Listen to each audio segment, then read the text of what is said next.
future business outlook, including the potential impact of COVID-19 on the company's business and results of operations.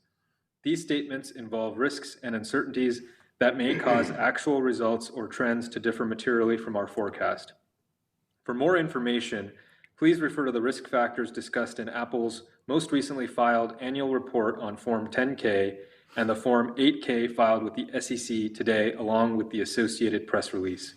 Apple assumes no obligation to update any forward-looking statements or information which speak as of their respective dates. I'd like to now turn the call over to Tim for introductory remarks. Thanks, Tejas. Good afternoon, everyone. Today, Apple is reporting a very strong quarter with double-digit revenue growth across our product and services categories and in every geographic segment. We set a new June quarter revenue record of $81.4 billion, up 36% from last year, and the vast majority of markets we track grew double digits, with especially strong growth in emerging markets including India, Latin America, and Vietnam. Total retail sales also set a June quarter record, and almost all of our retail stores have now opened their doors.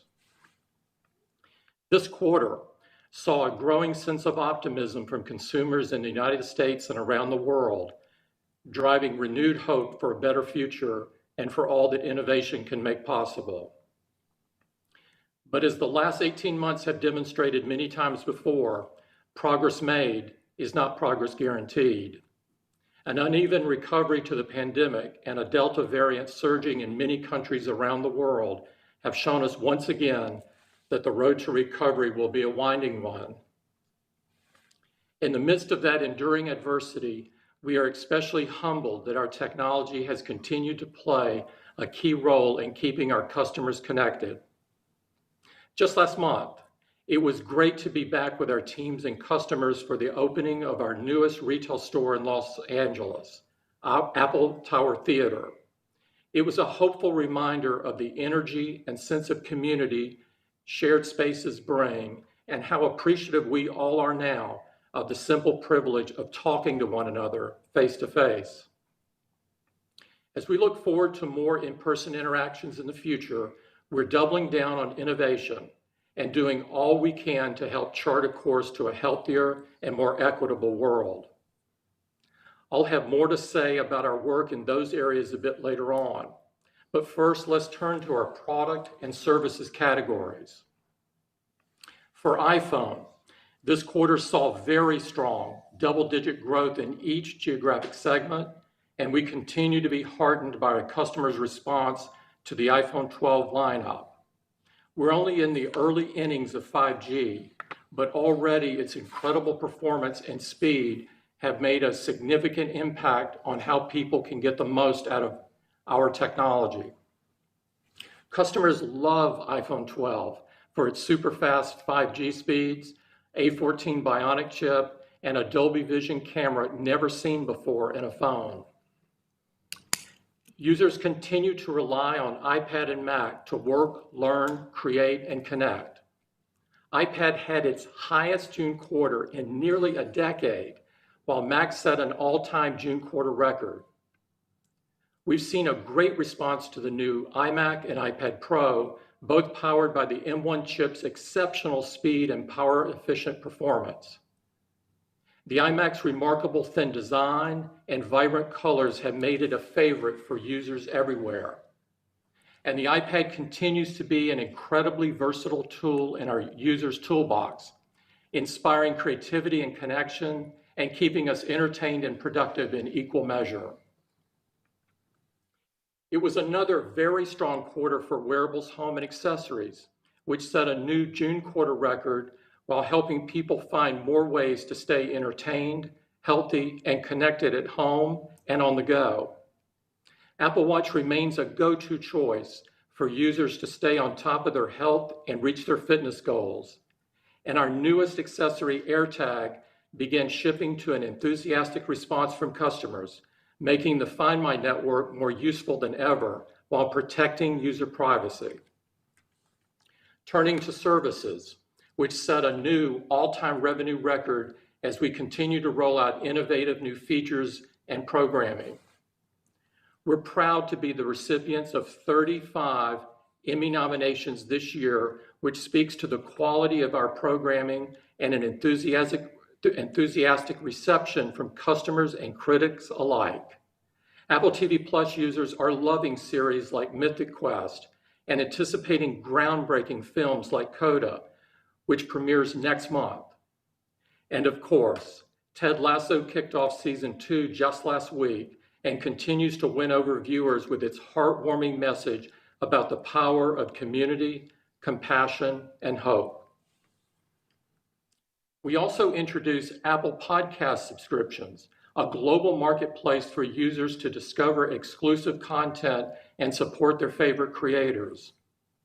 And we launched spatial audio for Apple Music, a cinematic listening experience that promises to change how music fans listen and musicians create even more immersive, layered, and beautiful songs. Last month, we shared many exciting new features at WWDC, but more powerful than any of them was the incredible showing of developers from all walks of life and around the world. The new tools we announced will help developers harness cutting-edge technologies like augmented reality, reach new users and customize their experience on the App Store, or learn to update or invent an app with Swift, Apple's powerful and intuitive programming language. Today's investments in education and coding translate to tomorrow's small businesses and groundbreaking new apps, the next act of an app economy already creating jobs and opportunity around the world.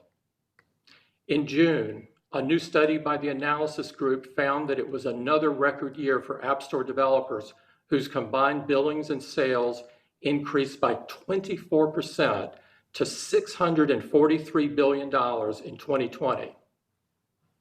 The app economy continues to be an incredible engine of prosperity and opportunity, fueled by the ceaseless striving of developers to make apps that enrich people's lives. Much like the developer community, we are diehard optimists about technology's potential to help people live happier, healthier, and more fulfilled lives, goals that shine through with powerful new updates coming to iOS, iPadOS, macOS, and watchOS this fall. That begins with innovative new features that help users stay connected with one another, like SharePlay and spatial audio for FaceTime, or disconnect when they need a break, like Focus, which limits distracting notifications when you're winding down for bed or concentrating at work. And new productivity features make iPad an even more useful tool for multitasking, helping users navigate across apps, split their screen, or use QuickNote to capture a thought the moment inspiration strikes. In the health space, our new health sharing feature will make it easier than ever to securely share your health data with loved ones. That includes new capabilities like walking steadiness, which uses sensors to assess user stability doing everyday tasks and recommends exercises to improve stability and avoid a fall. In the belief that privacy is a fundamental human right, we shared new features in iOS 15 that continue to drive our progress forward, from mail privacy protection, which stops invisible pixels in an email from tracking your mail activity, to App Privacy Report, which helps users check on the apps they've granted permission to use their personal data. We also introduced some incredible next-generation technologies coming to the accessibility space, from Assistive Touch, which helps people with limb differences navigate Apple Watch, to new voiceover capabilities to help blind and low vision users. Accessibility remains a bedrock principle for us, in the simple belief that the best technology for the world should be the best technology for everyone. But the responsibility to be a force for good in the lives of others extends beyond the technology we make, so the teachers and students shaping our future. This quarter, as part of our Racial Equity and Justice Initiative, We awarded innovation grants to engineering schools at 4 historically Black colleges and universities to expand their coursework, scholarships, and internship opportunities in hardware engineering and silicon chip design. We see education as a great equalizing force, and we're more dedicated than ever to supporting the educators, advocates, and students lighting the path and leading the way. That includes the 350 Swift Student Challenge winners we recognized at this year's WWDC. If you ever need a dose of hope or inspiration, I can't say enough about our student scholarship winners whose apps bring so much good into the world, from teaching other young people to code to helping volunteers deliver groceries to people at high risk of COVID-19. Young people's innovations remind us that our collective future is bound up in the next generation's passion for solving global challenges and of the responsibility we have to join them in building a better world. Turning to our own backyard, we're continuing to press forward in our efforts to help bring more affordable housing to the Bay Area and across California. This month, we shared that we've contributed more than $1 billion to help first-time homeowners and construct thousands of new affordable housing units across the state. And we're continuing to stay focused on supporting the global response to the pandemic and delivering the best products and services for people. Our greatest source of inspiration isn't technology itself, but how people use it in their own lives, in ways great and small, to write a novel or to read one, to care for an ailing patient or see a doctor virtually, to track their heart rate on a jog or to train for the Olympics. Every day, I'm grateful for the dedication of our teams to the simple mission of creating technology that improves people's lives.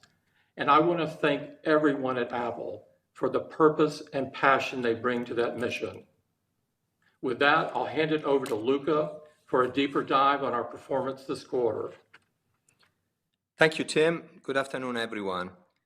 We're very pleased to report record June quarter financial results, which reflect the importance of our products and services in our customers' lives and our strong underlying operating performance.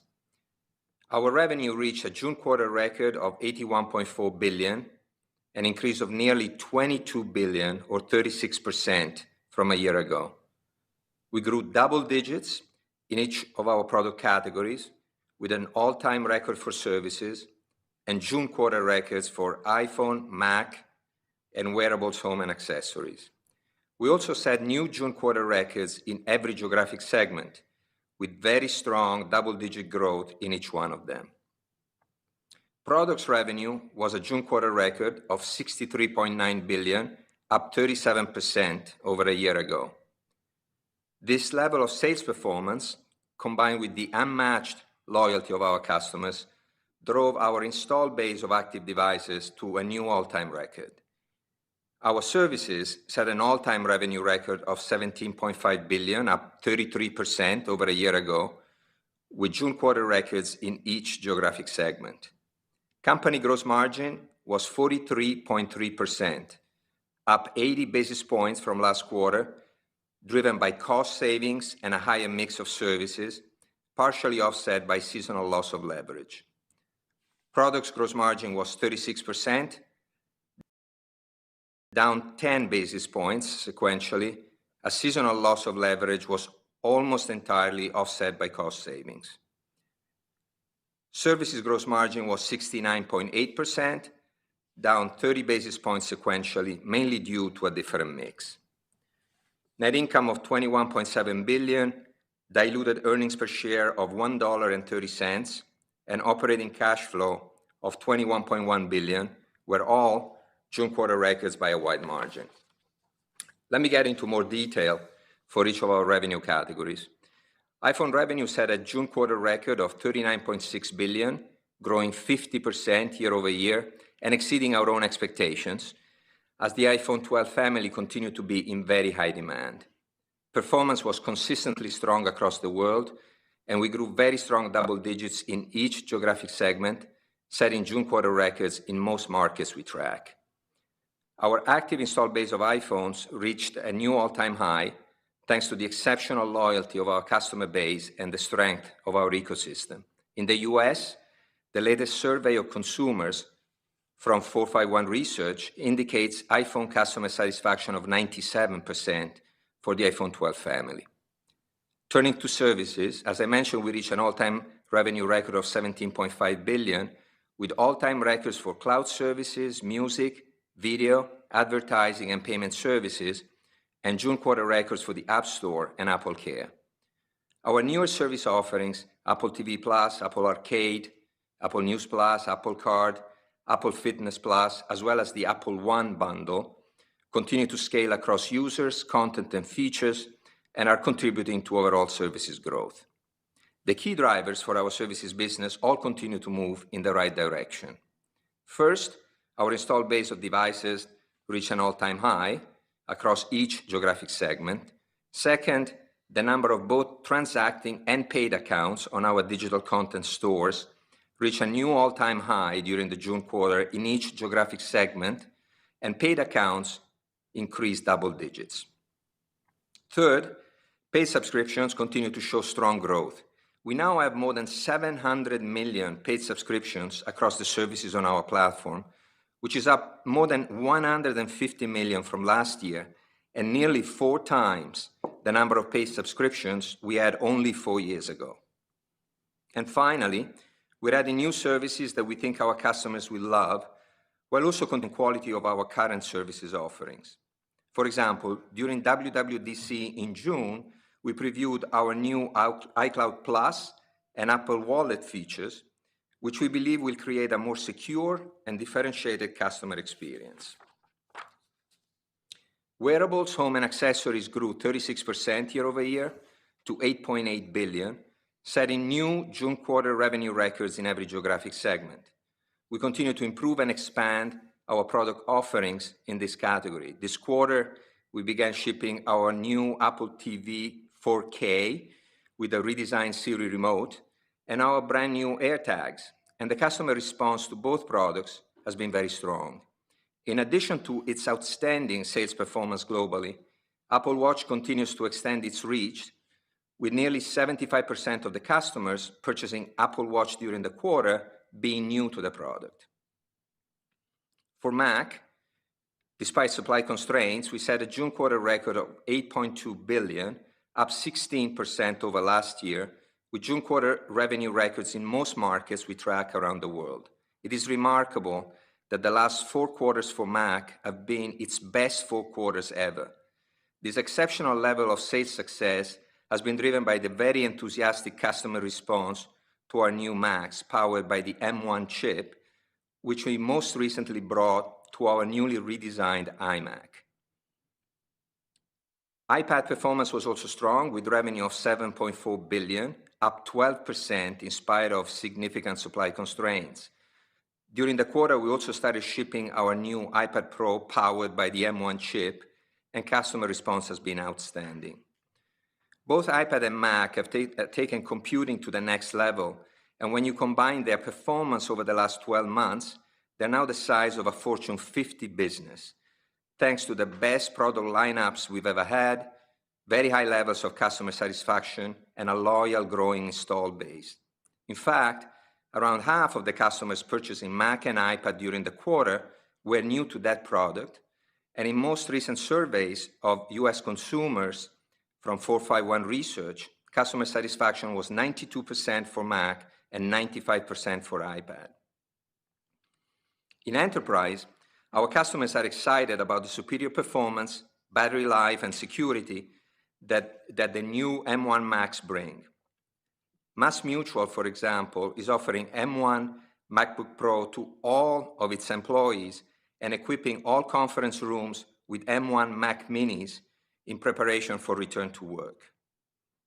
And with its incredible performance and affordable entry price, the MacBook Air with M1 is gaining rapid adoption among many leading enterprise organizations. Italgas, Italy's largest natural gas company, which will soon be using its extensive network to distribute renewable gases is replacing every employee's Windows laptop with the new MacBook Air powered by Apple's M1 chip to bring the latest technology to its workforce. And Grab, Southeast Asia's leading super app that provides transportation, food delivery, and digital payment services, is adding M1 MacBook Air to its company-wide M1 Mac deployment. Let me now turn to our cash position. We ended the quarter with $194 billion in cash plus marketable securities. We retired $3 billion of term debt and increased commercial paper by $3 billion, leaving us with total debt of $122 billion. As a result, net cash was $72 billion at the end of the quarter. As our business continued to perform at a very high level, we were also able to return $29 billion to shareholders during the June quarter. This included $3.8 billion in dividends and equivalents and $17.5 billion through open market repurchases of 136 million Apple shares. We also began a $5 billion accelerated share repurchase program in May, resulting in the initial delivery and retirement of 32 million shares. As we move ahead into the September quarter, I'd like to review our outlook, which includes the types of forward-looking information that Tejas referred to at the beginning of the call. Given the continued uncertainty around the world in the near term, we're not providing revenue guidance, but we are sharing some directional insights, assuming that the COVID-related impacts to our business do not worsen from what we are projecting today for the current quarter. We expect very strong double-digit year-over-year revenue growth during the September quarter. We expect revenue growth to be lower than our June quarter year-over-year growth of 36% for three reasons. First, we expect the foreign exchange impact on our year-over-year growth rate to be 3 points less favorable than it was during the June quarter. Second, we expect our services growth rate to return to a more typical level. The growth rate during the June quarter benefited from a favorable compare as certain services were significantly impacted by the COVID lockdowns a year ago. And third, we expect supply constraints during the September quarter to be greater than what we experienced during the June quarter. The constraints will primarily impact iPhone and iPad. We expect gross margin to be between 41.5% and 42.5%. We expect OPEX to be between $11.3 and $11.5 billion. We expect OI&E to be around zero, excluding any potential impact from the mark-to-market of minority investments, and our tax rate to be around 16%. Finally, today our board of directors has declared a cash dividend of 22 cents per share of common stock, payable on August 12, 2021, to shareholders of record as of August 9, 2021. With that, let's open the call to questions. Thank you, Luca. We ask that you limit yourself to 2 questions. Operator, may we have the first question, please? Thank you. Our first question comes from Katy Huberty from Morgan Stanley. Please go ahead.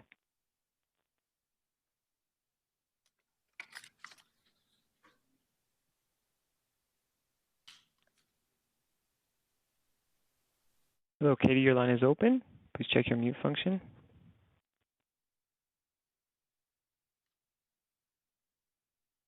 Hearing no response, we'll take our next question from Chris Caso with Raymond James. Yes, thank you. Good morning. Just dig into the commentary on guidance a little bit. Just starting with the fact that last year, obviously, there was a later launch of iPhone than we would typically see in other years. Could you talk us through that and perhaps some of the other products, what may be different as compared to last year? Well, as I explained, there are, first of all, we are expecting to grow very strong double digits. That's, I think, Chris, the starting point here. We expect, this very strong level of growth that we've experienced during the course of the year to continue into the September quarter. We said that the growth rate is going to be below 36%, and I've listed three factors. The first factor is that the dollar continues to be favorable on a year-over-year basis in the sense that it's weakened against most currencies on a year-over-year basis, but that benefit is going to be about 3 points less in the September quarter than what we've experienced during the June quarter because the dollar has strengthened against most currencies in recent weeks. Second, I mentioned that the services growth rate that we've experienced in the June quarter, 33%, that's significantly higher than what we've had in recent history. And that was due to the fact that there were a couple of services categories, namely our advertising business and Apple Care, that were significantly impacted a year ago because of the COVID lockdowns, and therefore they had a relatively easy compare in the June quarter. And so we don't expect that to continue into the September quarter. And so we expect still significant growth in services, but not to the level that we've seen in June.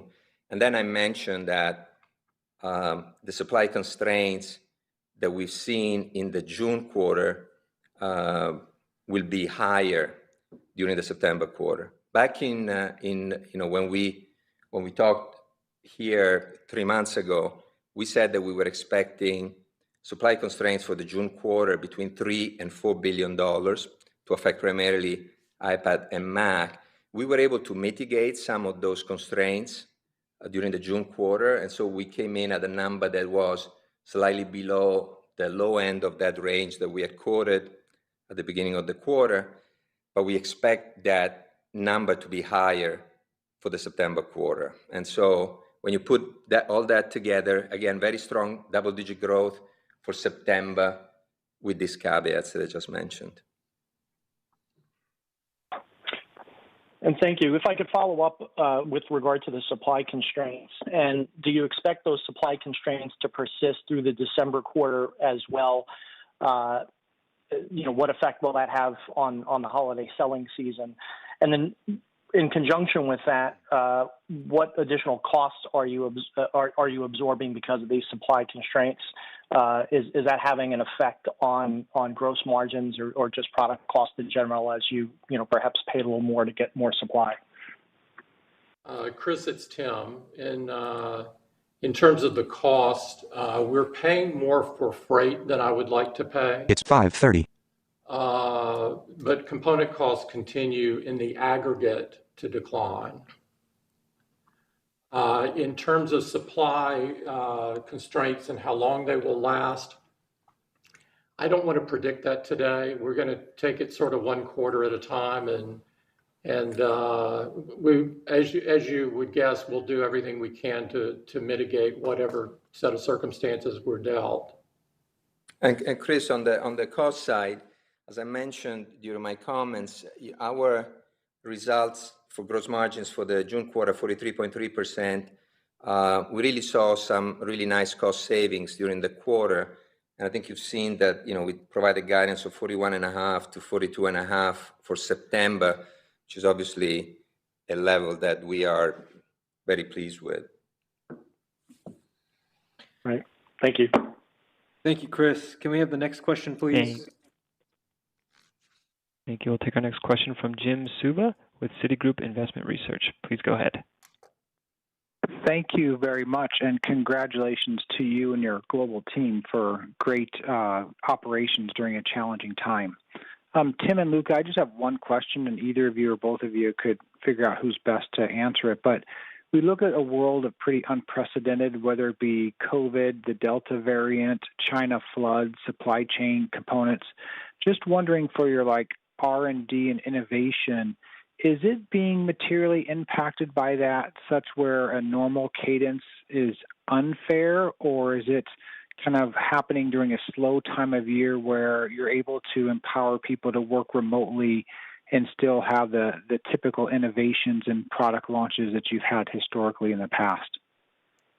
Jim, the company has been incredibly resilient. The employees are really doing double duty, And I could not be more pleased with the cadence that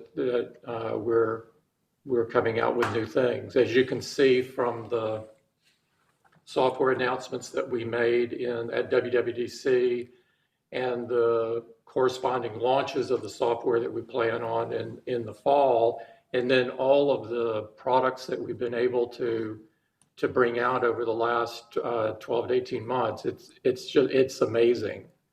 And so I'm very pleased with it.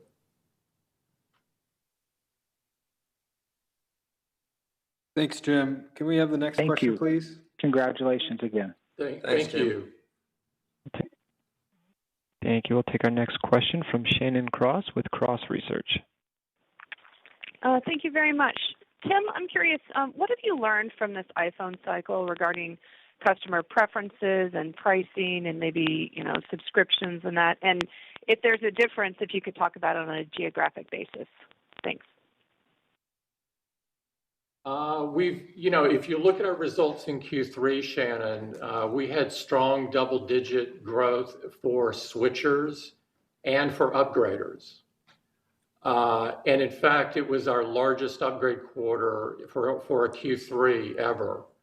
And so we feel really, really great about both categories.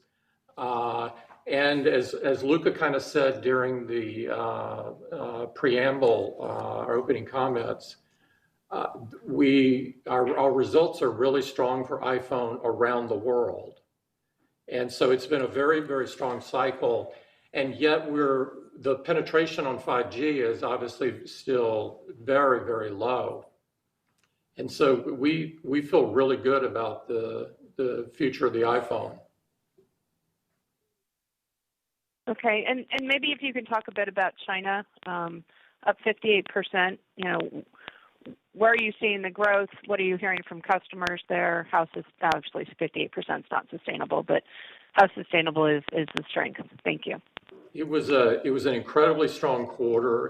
It set a June quarter revenue record for Greater China for us, and so we're very proud of that, and doing the best job we can to serve customers there. We had a particularly strong response to the 12 Pro and the 12 Pro Max. Those results were particularly strong. But if you look at the balance of our products, we also set June quarter records for wearables, home and accessories, for Mac, and for services. So it was sort of an across-the-board strength. And we're seeing plenty of new customers come to the market. For example, Mac and iPad, about 2/3 of the customers who bought in the last quarter were new to that product. For the Apple Watch, that number was 85%. And so we could not be happier with the results. Was the 85% China or overall? 85% was China. Yeah, I was talking about specifically the numbers I referenced were specifically for China. And Shannon, it's for the world with the watch is 75%. Right. Great. Thank you so much. Yeah, thanks, Shannon. Can we have the next question, please? Thank you. We'll take our next question from Amit Daryanani with Evercore. Please go ahead. Perfect. Thanks a lot for taking my question. I have two as well. I guess first off, Luca, I was hoping you could maybe talk a little bit more about the gross margins and maybe the expectations you laid out for September. I think sequentially it implies it's down 100 basis points or so. So maybe just touch on what are the puts and takes that would be helpful, because I think historically September tends to be a flattish, maybe even up a little bit gross margin number for you folks. Yeah, I think it's important to go back to the Q3 results, right? It's 43.3%. And one of the things that I mentioned is that in addition to getting really good cost savings on a sequential basis, we also had a very high mix of services as part of the total, and particularly with advertising doing really, really well because of the rebound that we saw from the COVID lockdowns a year ago. And so as we move forward sequentially, we do expect a different mix, and so that drives, the guidance that we provided, which again, as you know, it's significantly higher than just a year ago. For example, a year ago, we were at 38.2%, so almost 400 basis points of expansion on a year-over-year basis, right? And so I think it's important to take that into account. Just a different mix. Got it. No, absolutely. Listen, I don't think anyone expected gross margins to be north of 40 this quickly for you folks, so that is impressive.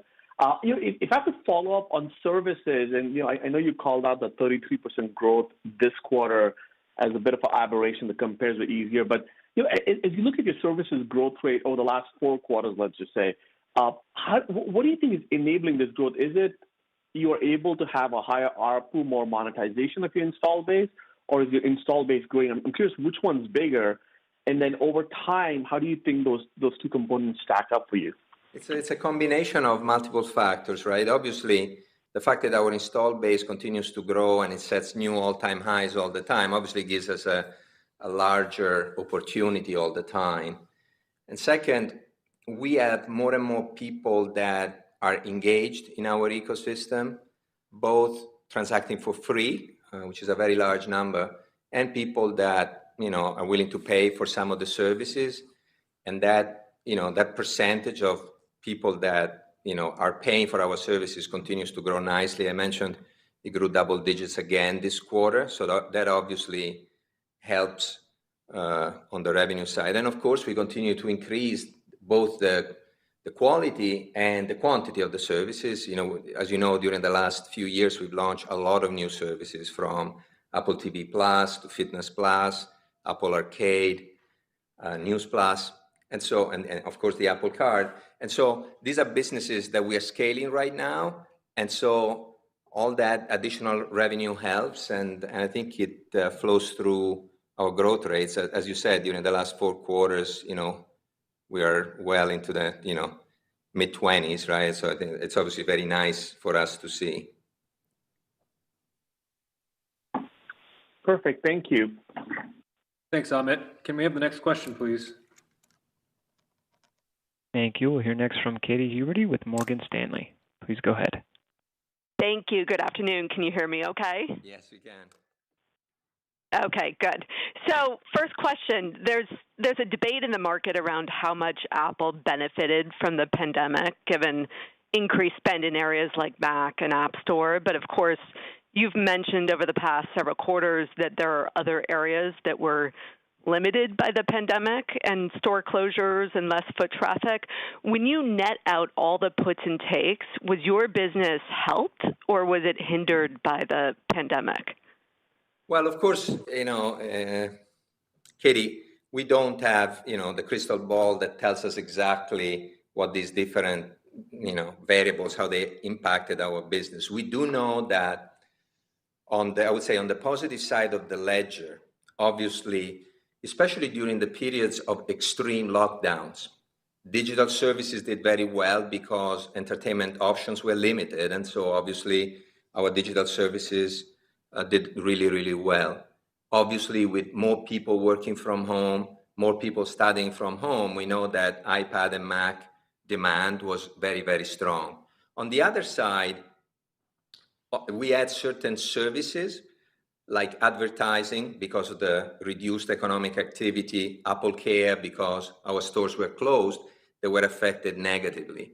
And certain products like the iPhone or the watch that are maybe more complex types of sales because of the complexity of the transaction, they were also affected because so many points of sale were closed all around the world, not only our stores, but also our partner stores, right?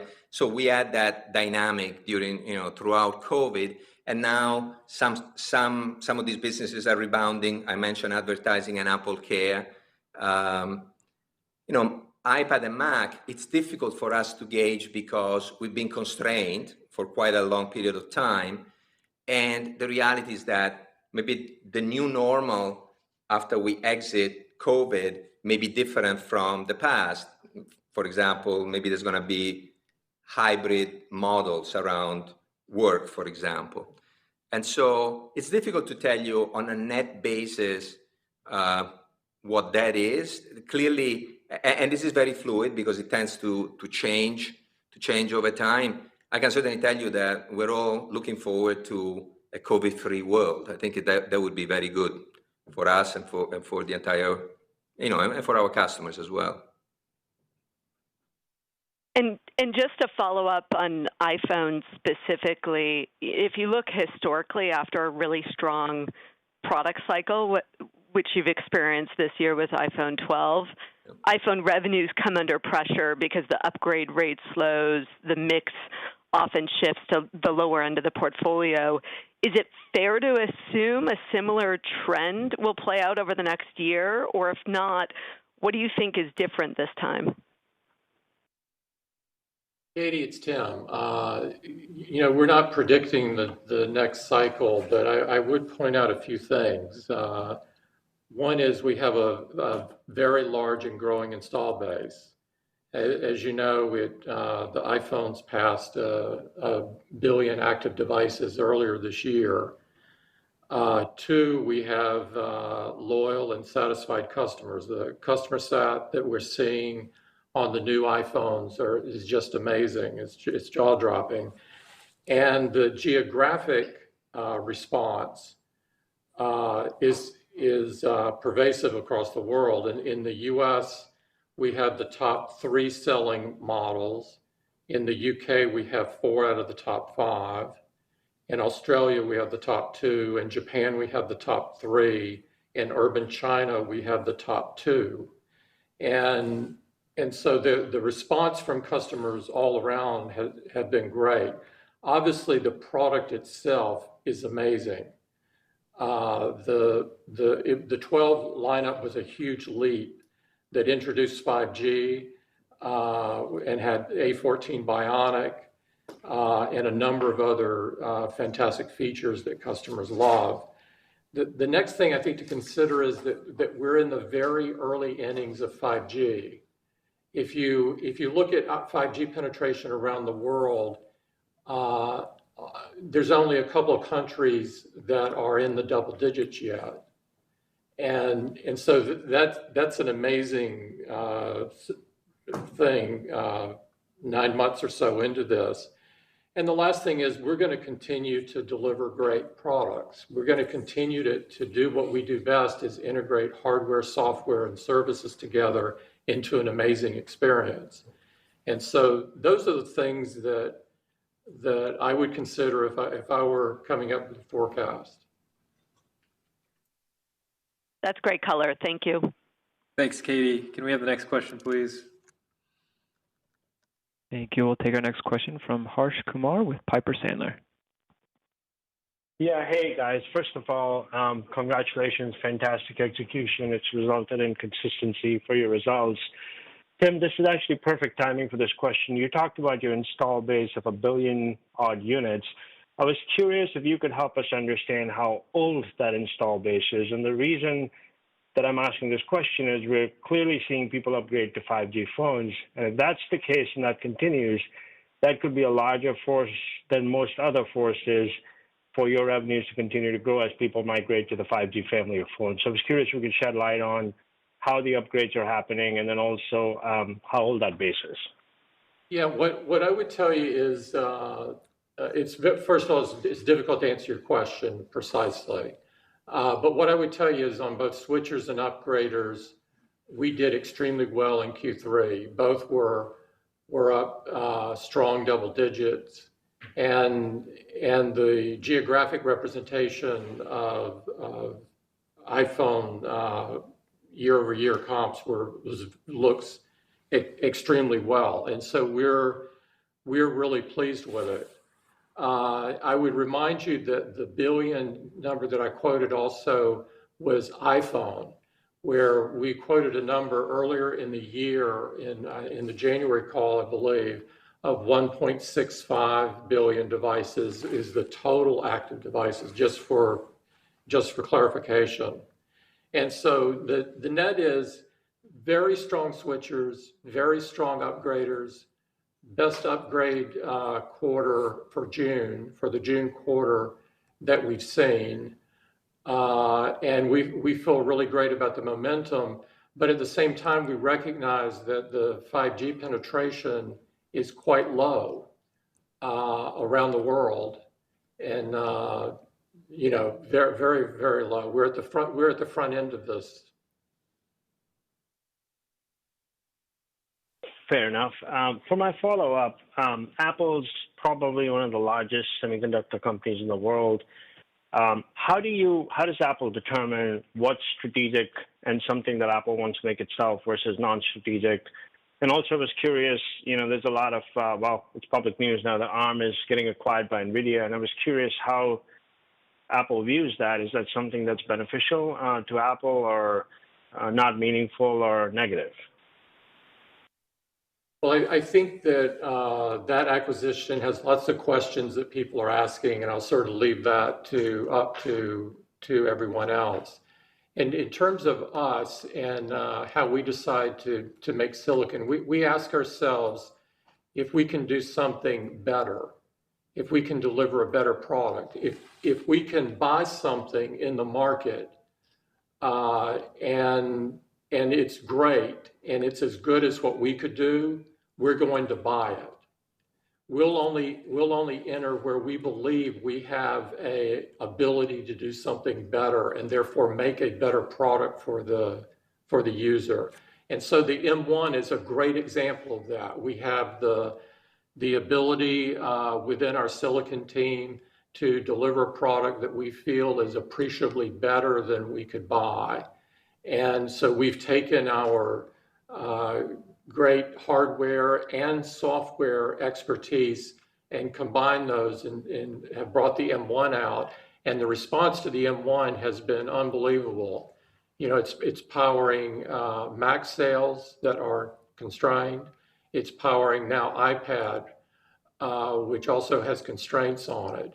And so that's how we look at whether we should enter a market or not. Thank you. Thanks for the question. Thank you. Can we have the next question, please? Absolutely. We'll take our next question from Krish Sankar with Cowen and Company. Please go ahead. Yeah, hi. Thanks for taking my question, and congrats on the strong results. First one for Luca. You mentioned services growth should normalize in the September quarter, and I understand the last few quarters services business was strong, driven by work from home, etc. So what is the normalized growth rate for the services business as folks return back to the office in this post-COVID world? And then I had a follow-up. Well, I think, you can go back several quarters and try to do a bit of an average, and that's what, we were, talking about. Of course, there's always a bit of variability around results, right? But certainly we haven't done 33% in years, and so that was a bit of an anomaly. And again, I explained it's around a couple of the businesses that had a relatively easy compare during the June quarter. So, but our services growth has been for many, many quarters and, strong double digits, and we feel confident around that level. Got it. And then just a follow-up for Tim or Luca. I think, Tim, you mentioned in your prepared comments that in September quarter, there's going to be greater impact on supply constraints on the iPhone and iPad. So I'm kind of curious, this is the first time I heard you talk about component shortages impacting the iPhone. Can you be more specific? Is it display drivers, or what exactly is the choke point on the supply? In the majority of constraints we're seeing are of the variety that I think others are seeing that I would classify as industry shortage. We do have some shortages in addition to that are where the demand has been so great and so beyond our own expectation that it's difficult to get the entire set of parts within the lead times that we try to get those. And so it's a little bit of that as well. As I said before, and I think probably maybe with the basis of your question, the sort of the latest nodes which we use in several of our products, have not been as much of an issue. The legacy nodes are where the supply constraints have been on silicon. Thanks, Tim. Yeah. Thanks, Krish. Can we have the Thank you, next Tim. question, please? Thank you. We'll hear our next question from David Voigt with UBS. Great. Thank you guys for the question. So maybe just a point of clarification. So based on the data and the comments about upgraders and switchers being strong, as well as emerging markets were relatively strong in the quarter, what does that specific set of data points strengths mean for the iPhone portfolio? And I guess my question around that is, when you think about switchers and price points, I think last launched the SC2 to really address maybe some of the lower price point markets like the emerging markets. So does that mean, thinking about the portfolio going forward, there's less of a need for a lower priced product going forward, and that the current portfolio and the new cycle going forward would be more high end in nature as we currently have today? And then I have a follow up. Yeah, David, we had an incredible quarter for the emerging markets. In Q3, we set June quarter records in Mexico and Brazil and Chile, in Turkey and UAE and Poland and Czech Republic, India, obviously in China, as I talked about before, Thailand, Malaysia, Vietnam, Cambodia, Indonesia, and I could go on and name a few more. It's a very long list. And so those results are for the entire line of products that we have. And keep in mind, we still do have SE in the line. We launched it a year ago, but it's still in the line today and is sort of our entry price point. And so I'm pleased with how all of them are doing, and I think we need sort of that range of price points to accommodate the types of people that we want to accommodate. And so we put something for the entry buyer who really wants to get into an iPhone, and then something for the more pro buyer who wants the very best iPhone that they can buy. And I think that's true in the emerging markets as good as it's true in the United States or other developed markets. No, that's helpful. I appreciate that, Tim. So does that mean sort of the emerging market buyer that wants to get into the iPhone, is looking for a device that has 5G capability as well? Obviously we're early innings in a lot of markets. Or how do we think about that, over the intermediate to longer term in terms of consumer preference for 5G in those markets, if available from an infrastructure perspective? In most of the markets I read, it is really, really, really early on 5G. Really early. And so I think the top end buyer is buying for the future as well, because they may hold their phone for 2 years or longer in some cases. And so 5G becomes an important part of their buying decision. Great. Thank you very much. Yep. Thank you. Can we have the next question, please? Thank you. We'll take our next question from Ben Bollin with Cleveland Research Company. Good evening, everyone. Thanks for taking the question. I wanted to start, Luca or Tim, could you walk us through a little bit about how you think Apple One bundles are influencing the trajectory of services and the economics? And then a second part on services. I'm curious how you think IDFA is developing and influencing the trajectory of the advertising business within services. In terms of Apple One, as you know, we're offering Apple One because it makes enjoying our subscription services easier than ever before, including Apple Music and Apple TV Plus and Apple Arcade and iCloud and more. And so we really put the customer at the center of that and have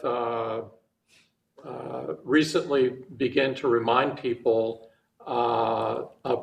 about Apple One in a way that we probably waited a few months before doing that. And so I'm very pleased with what we're seeing on Apple One right now, and think it's a great ramp for the future services. And more importantly, it's a great customer benefit because many of our customers like to try out more than one of these services, and it allows them to do that with one easy bundle and subscription service.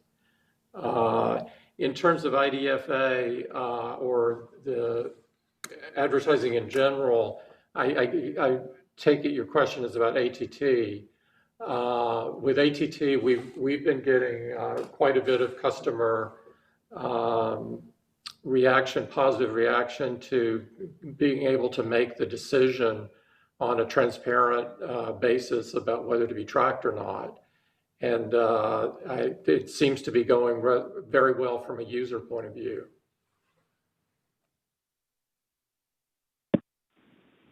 Thank you. Can we have the next question, please? Thank you. We'll take our next question from Wamsi Mohan with Bank of America.